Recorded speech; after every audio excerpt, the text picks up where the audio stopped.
إن الحمد لله نحمده ونستعين به ونستغفره ونعوذ بالله من شرور أنفسنا وسيئات أعمالنا. من يهده الله فلا مضل له ومن يضلل فلا هادي له. أشهد أن لا إله إلا الله وحده لا شريك له، إلها واحدا فردا صمدا، الذي لم يتخذ صاحبة ولا ولدا. وأشهد أن محمدًا عبده ورسوله وخيرته من خلقه وخليله، بلغ الرسالة وأدى الأمانة ونصح الأمة وكشف الله به الغمة، وجاهد في الله حق جهاده حتى أتاه اليقين. يا أيها الذين آمنوا اتقوا الله وقولوا قولا سديدا يصلح لكم أعمالكم ويغفر لكم ذنوبكم، ومن يطع الله ورسوله فقد فاز فوزا عظيما. أما بعد، فإن أصدق الكلام كلام الله تعالى، وخير الهدي هدي محمد صلى الله عليه وسلم، وشر الأمور محدثاتها، وكل محدثة بدعة، وكل بدعة ضلالة، وكل ضلالة في النار.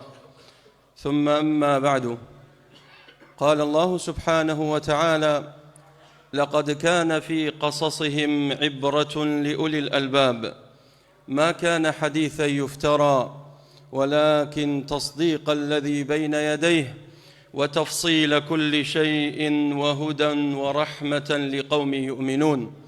وقال تعالى: إن هذا لهو القصص الحق، وما من إله إلا الله، وإن الله لهو العزيز الحكيم. وقال تعالى: نحن نقص عليك أحسن القصص بما أوحينا إليك هذا القرآن وإن كنت من قبله لمن الغافلين. خۆشەویستان، لدو ترى لخزمتنا باسی چیرۆک و بەسەرهاتی پێغەمبەر ساڵحمان کرد، سەلامی خوای لێبێت. ئەوەی کە ماوە لە خزمەتانە باسی بکەین بۆ ئەوەی بەسەرهاتەکە هەر بەسەرمان نەڕوا وەکو قسەیەک، بەڵکو خوای تەعالا فەرمێ: لەقەد کانە فی قەسەسهم عیبرە.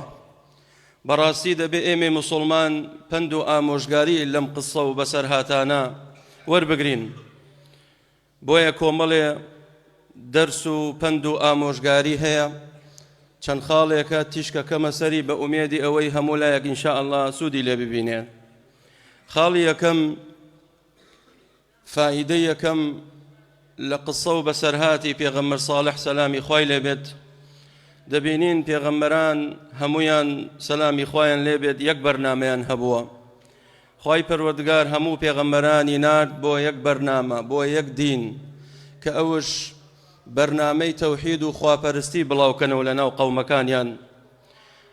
ئەو بانگەوازەیە کەوا پێغەمبەر ساڵح لەسەری بوو سەلامی خوای لێبێت، هەمان ئەو بانگەوازیە بوو کەوا قەومی نوح بۆ قەومەکەی کردی، و ئەو بانگەوازەیە کەوا پێغەمبەر ساڵح کردی، هەمان ئەو بەرنامە و هەمان ئەو بانگەوازیە بوو کەوا پێغەمبەر هود کردی بۆ قەومەکەی کە قەومی عادە. کەواتە پێغەمبەران سەلامی خوایان لێبێت کاتێک هاتن بۆ لای گەلەکانیان بۆ چەسپاندنی تەوحید و خواپەرستی بوو. ئەلێرەشەوە دەبێت تێبگەین و فێر بین بابەتی تەوحید و خواپەرستی دیارە زۆر گرنگە، بۆیە خوای پەروەردگار گرنگی پێداوە. ئەبینین ئەو قەومانە هەمویان لە ناو چوون بەهۆی ئەوەی کەوا دەستبەرداری تەوحید و خواپەرستی بوون.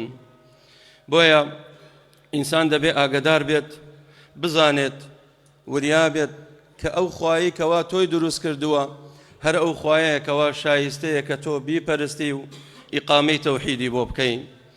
خاڵی دووەم، دەرسی دووەم و ئامۆژگاری دووەم لە بەسەرهاتی قسەی ساڵح ئەوەیە تەماشا دەکەین ئەو وەسوەسەی کەوا شەیطان دروستی کرد بۆ قەومی ساڵح، کە بۆ هۆکاری ئەوەی کەوا قەومی ساڵح کە قەومی ثەمودە گومڕا بوون، هەمان ئەو وەسوەسەیە کەوا بۆ قەومی نوح دروستی کرد وهمان أو وسوسيشكوا بو قومي عاد دروستی کرد کە قەومی پێغەمبەر هوودا وەسوەسەکەش چی بوو؟ بریتی بوو لە هاوبەش بڕیاردان بۆ خوای تەعالا. لێرەش بۆمان دەرەکەوێکەوە شرک و هاوبەش بڕیاردان بۆ خوای پەروەردگار زۆر خەتەر و ترسناکە. بۆیە خوای پەروەردگار بۆ هەموو ئومەتێک وئین من ئومەتین ئیلا خەلا فیها نەذیر، خوای تەعالا بۆ هەموو ئومەتێک بۆ هەموو قەومێک بۆ هەموو گەلێک پێغەمبەرێکی ناردووە وریایان کاتەوە لە شرک و لە بتپەرستی، چونکە هەر کەسێک لەسەر شرک بمرێ خوای تەعالا قەت لێی خۆش نابێت. إن الله لا يغفر أن يشرك به ويغفر ما دون ذلك لمن يشاء.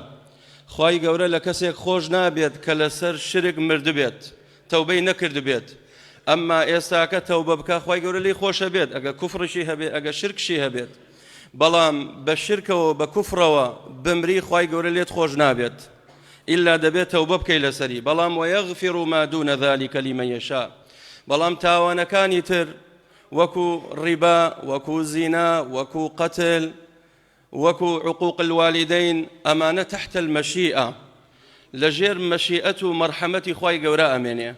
ئەگەر خوای گەورە ویستی لێبێ لێت خۆشە بێ، ئەگەرش ویستی لێ نەبێ عەزاب تەدا. بەڵام کوفر و شرک خوای گەورە قەت لە خاوەنەکەی خۆش نابێت. بۆیە زۆر زۆر خەتەرە. یەشێک لە دوعاکانی پێغەمبەر ئیبراهیم عەلەیهی الصەلاة وەسەلام فەرمووی وإذ قال إبراهيم رب اجعل هذا البلد آمنا واجنبني وبني أن نعبد الأصنام ربي إنهن أضللن كثيرا من الناس. إبراهيم عليه الصلاة والسلام لقل أويكوا إمام بيشوا وقدوي همو موحدانا أترسال شرك بتبرستي أي فرمو أي پروردگار اجعل هذا البلد آمنا، ما بس بيشاري مكية خوايا سقام جيري وآرامي بمولاة ببخشي. فرموي وجنبني وبني أن نعبد الأصنام، أي پروردگار خوم نوكم مال من دالم بپاريزي لويكوا بتپرستی بکەین، لەوەی کەوا شەخص پەرست بین، لەوەی کەوا غەیری تۆ بپەرستین. خوا ئیبراهیم عەلەیهی الصەلاة وەسەلام لەگەڵ ئەوەی پێغەمبەرە و پێشەوای هەموو موحیدانە ئاوها لە بتپەرستی بترسێت. ئەی چۆن ئێمەی موسڵمانێکی سادە نەترسین؟ بۆیە براکانم مەوزوعەکە زۆر خەتەرە. پێغەمبەری خوا صلی الله عليه وسلم فەرمێ الشرك في أمتي أخفى من دبيب النمل.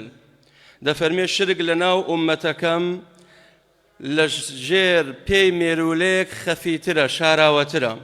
مێرولەیەک بەسەر بەردێکە بەسەر زەویەکە ڕێیەکە، کام لە ئێمە ژێر پێی مێرولەکە بینین؟ کەسمان نایبینین.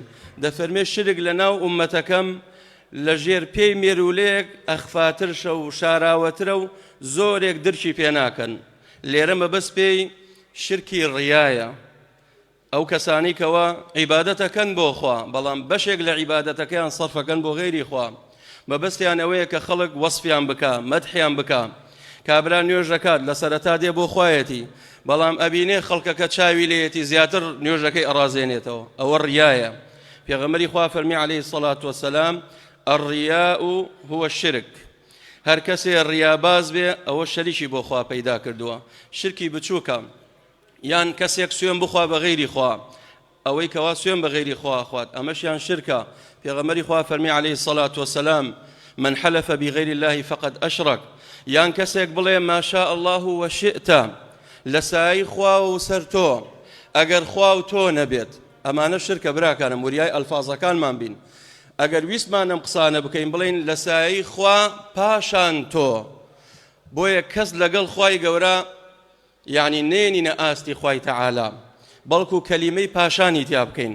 یان بڵین ئەگەر خوای پەروەردگار نەبوایە پاشان تۆ، نەک بڵین خوا و تۆ. ئەو واوە دەمجی کێ بێکەوە، یعنی وەکەئەنەما تۆ مەخلوقێک لەگەڵ خالقێکەکەیتە ئاستیەک. بۆیە پێغەمبەری خوا صلی الله عليه وسلم فەرمووی ئەخفا، زۆر خەفیە، زۆر شاراوەیە. بۆیە بترسن لە شرک.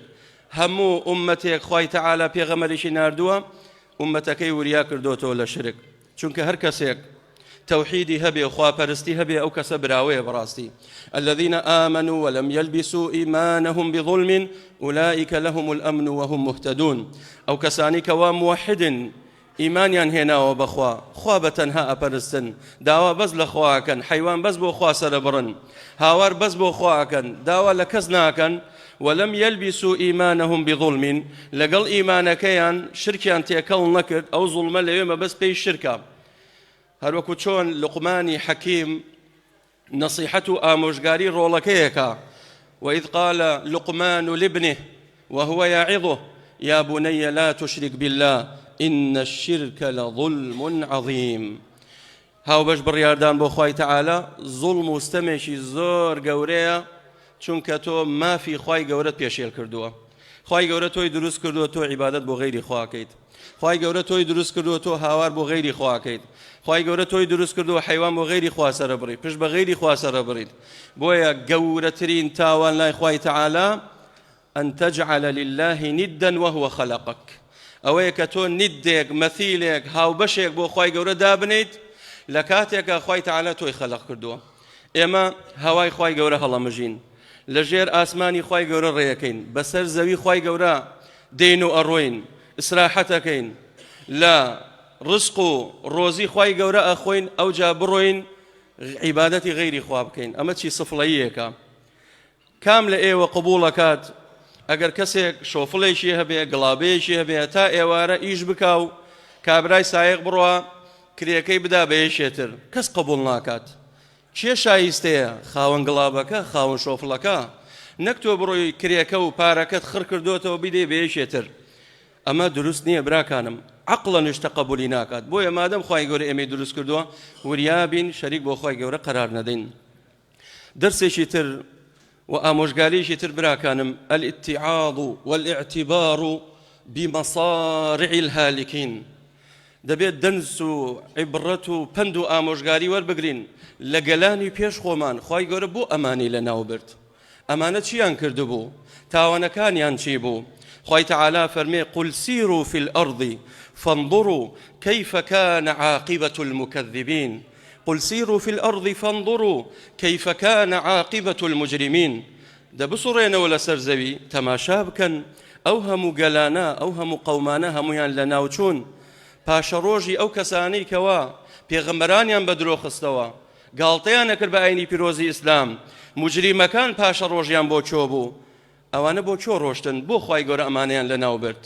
ئەلەم نهلك الأولين ثم نتبعهم الآخرين كذلك نفعل بالمجرمين خوای تەعالا فەرمێ ئایا قەومانی پێش ئێوەمان بە هیلاک نەبرد وێرانیانمان نەکرد لەناو نەچوون بە هیلاک نەچوون ثم نتبعهم الآخرين ئەوانی ترش دوا بە دوای ئەوانش کە لەسەر تاوانی خۆیان بەردەوام بوون خوای گەورە چۆن بە هیلاکیانی برد ئەوەلەم تەکونوا ئەقسەمتم من قبل ما لەکم من زەوال بێباوەڕان لە دنیادا سوێنیان نەخوارد ئەیانوت ما لەنا من زەوال ئەیانوت ئێمە قەتیان ناچین قەت ڕۆژی قیامەت نییە زیندووبوونەوە نییە گاڵتەیان نەهات بەوە خوای تەعالا فەرمێ وسكنتم في مساكن الذين ظلموا أنفسهم وتبين لكم كيف فعلنا بهم وضربنا لكم الأمثال بەشێکتان لەناو ئەو قەومانە نیشتەجێن کە خوای پەروەردگار بە هیلاشیانی برد ئەی بۆ دەرس و عیبرەتی لێ وەرناگرن بۆیە بەڕاستی دەبێت دەرس و عیبرەت وەربگرین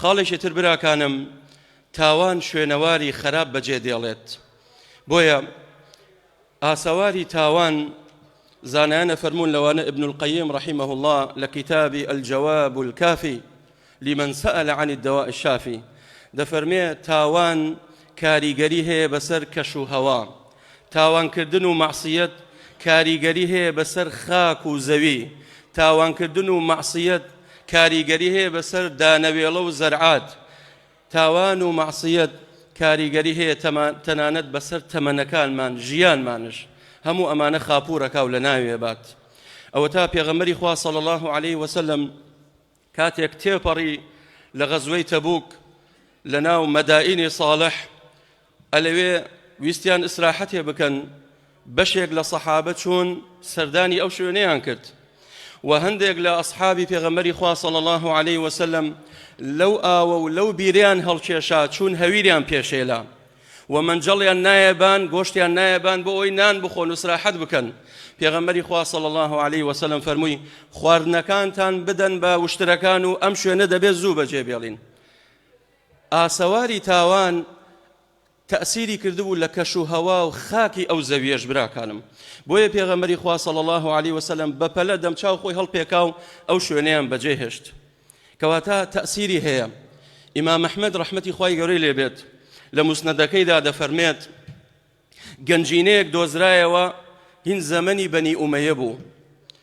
سندوقێک لە ناو سندوقەکە دەنکە گەنمێکی تیا بوو.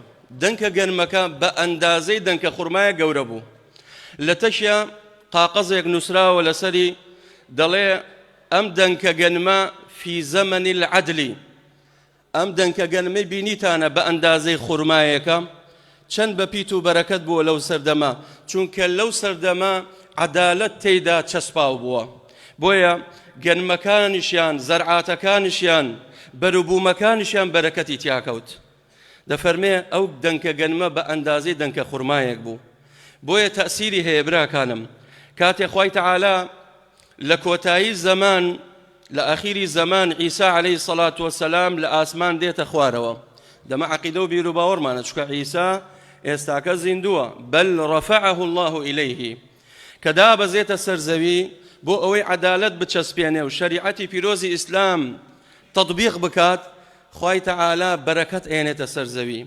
لە حەدیثەکەیان فەرمێ یەک هەنارێک بەش مەجموعەیە خەڵکەکات. لە ڕیوایەتێکا فەرمێ حەوت کەس لەسەر هەنارێکەوە بنەوە، گورگ و مەڕ بەیەکەوە ئاوە خۆنەوە ئەلەوەڕێن بەبێ ئەوەی دەستی بۆ بوەشێنێت و ملمەڕەکە بشکێنێت. مار مناڵ دێ 50 کاتە دەمی مارەوە نایگەزێت، بۆ چونکە عەدالەت ئەچەسپێ، شەریعەتی خوای پەروەردگار تەطبیقە بێت. لە هەر شوێنێکە شەریعەتی خوای گەورە تەطبیقە بێ، ئەو شارە ئارامە بێت، ئەو شارە بەختەوەرە بێت. چونکە خوای تەعالا فەرموویەتی فەلیەعبودوا رەب هذا البەیت الذي أطعمهم من جوع وآمنهم من خوف. فليعبدوا رب هذا البيت، با عبادتي پروردگاري أم بيتكن واتا كعبة الكعبة المشرفة بوشي الذي أطعمهم من جوع وآمنهم من خوف. أو خوايا كوا لبرسيتي إيمي رزقار كد، أو خوايا كوا إيمي أمين كردو لنا وشاري خومان. بويا بأندازي تاوان من بأندازي أوي كوا دزبو تاوان برين ومعصيتي خواي قرب كين ئەوەندە ئەمن و ئەمان سەقامگیر نابێ و لەناو وڵاتمان نامێنێت.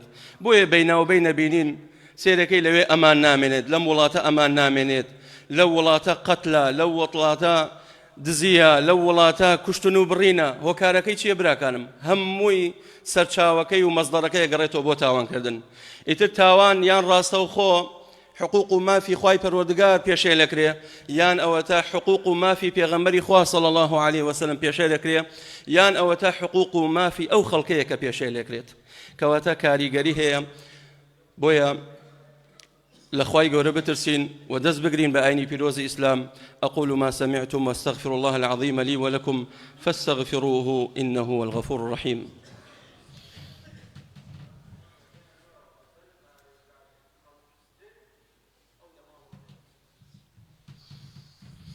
الحمد لله والصلاة والسلام على رسول الله وعلى آله وصحبه ومن والاه.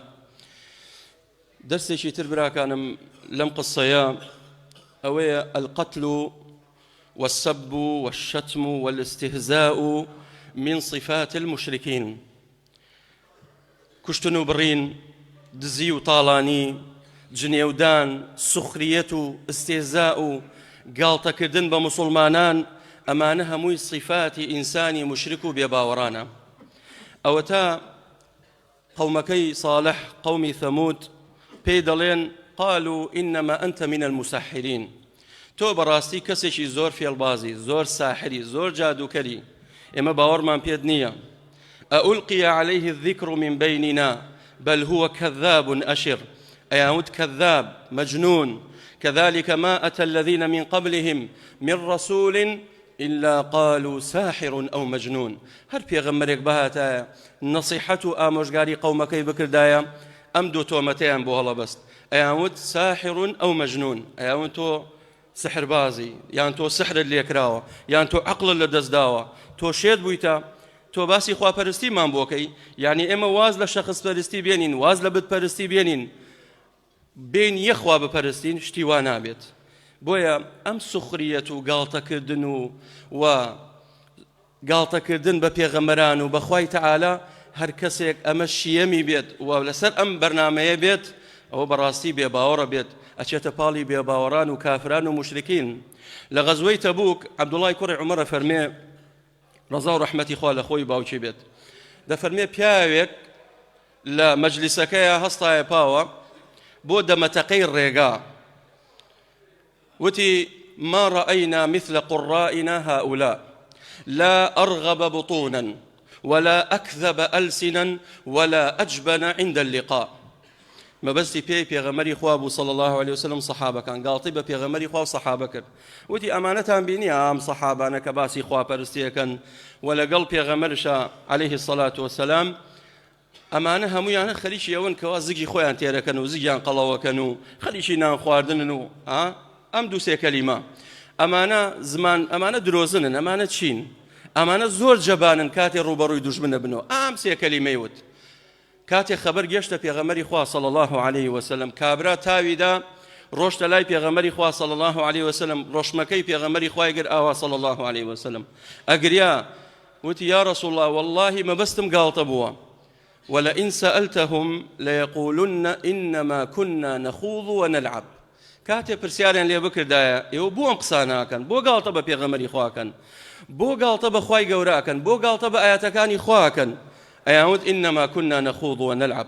والله ما بس ما قال طبو بو دم تقير ريبوا قل أبي الله وآياته ورسوله كنتم تستهزئون لا تعتذروا قد كفرتم بعد إيمانكم. خاي تعالى فرمي لا تعتذروا باساو منه عذر منه قد كفرتم بعد إيمانكم. إيوه كافر بن لدواي أويك وإيمان تان هنا إيوه بيباور بون بو يبرا كان مزور خطره قالت بە سنەتی پێغەمبەری خوا بکەی صلی الله عليه وسلم بێباوەڕە بی قالت بە یەک ئاەت بکەی بە یەک بڕگەیە لە بڕگەکانی ئاینی پیرۆزی ئیسلام والله پێی کافرە بیت.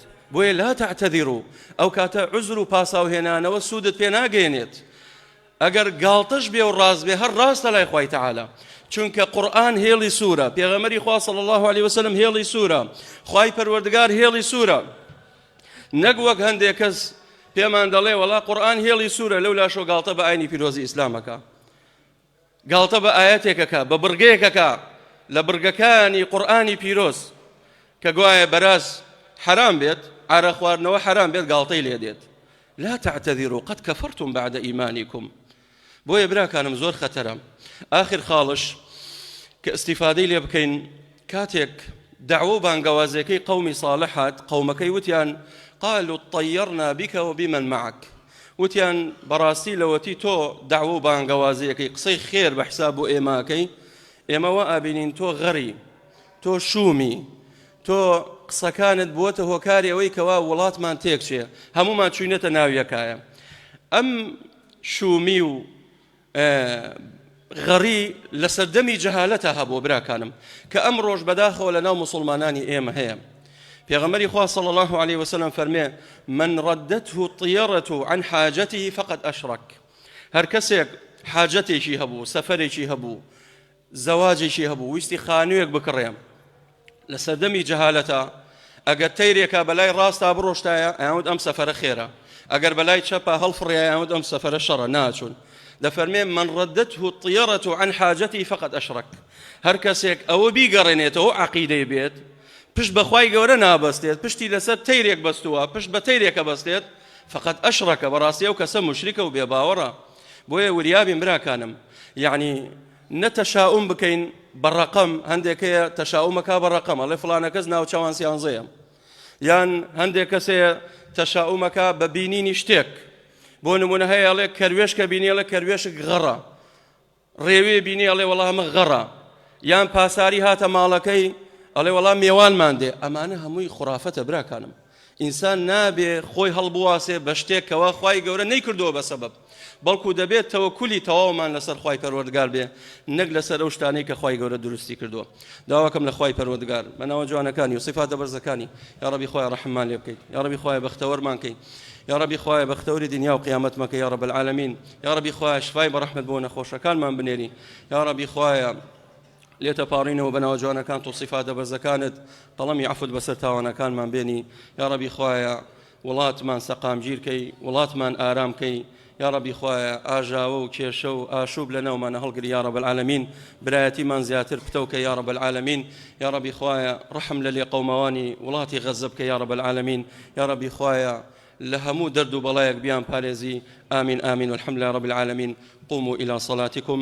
برا بەڕێزەکانم سوپاس بۆ خوای گەورە تعمیری مزگەوت هەتا ئەم ئاستا هاتووە بەڵام بەڕاستی توانای مادیمان نەماوە، یعنی کەم تا زۆر خەڵکێکە بۆ الحەمدلە دەستی یارمەتی درێژ کردو بەڵام لەمە دووە فەرشە کڕین ئەو سەقفە چاکەکەین ئەو دیوماوە ئەبێ سپیکاری بکرێت کۆمەڵێ قەرزارشین بەڕاستی فەداوەتان لێکەین بۆ خوای سوبحانە وتعالە دەستی یارمەتی بۆ مزگەوتەکەمان درێژکەن خوای گەورە پاداشتی هەموو لایەک بداتەوە لە دەرەوە بەرماڵدان دراوە ئینشاءالله هەوڵدەن هاوکارمان بن. بارەکە الله فیکم.